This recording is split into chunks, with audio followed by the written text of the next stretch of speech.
Hi, this paradigm shift is about deliberate risk and error, or if you will, the traps that people can fall into around deliberately increasing the risk of a situation.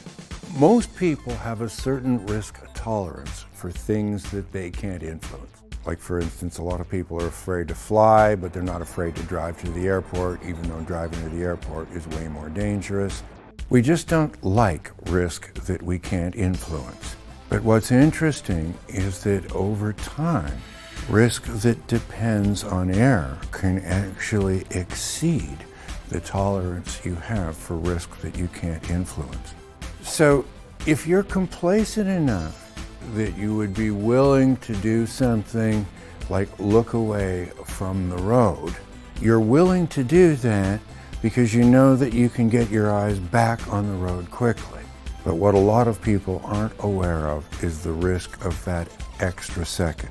Something that caught your eye, literally for that extra second, whether it was a billboard or even just a sign, and that extra second was what got you into trouble. Especially if you're driving 60 miles an hour or 100 kilometers an hour because you're going 88 feet per second or 27.7 meters per second. So, would you and your employees be aware of the risk of that extra second? And would you also be aware of how risk that depends on error can grow over time to exceed your risk tolerance for things that you can't influence?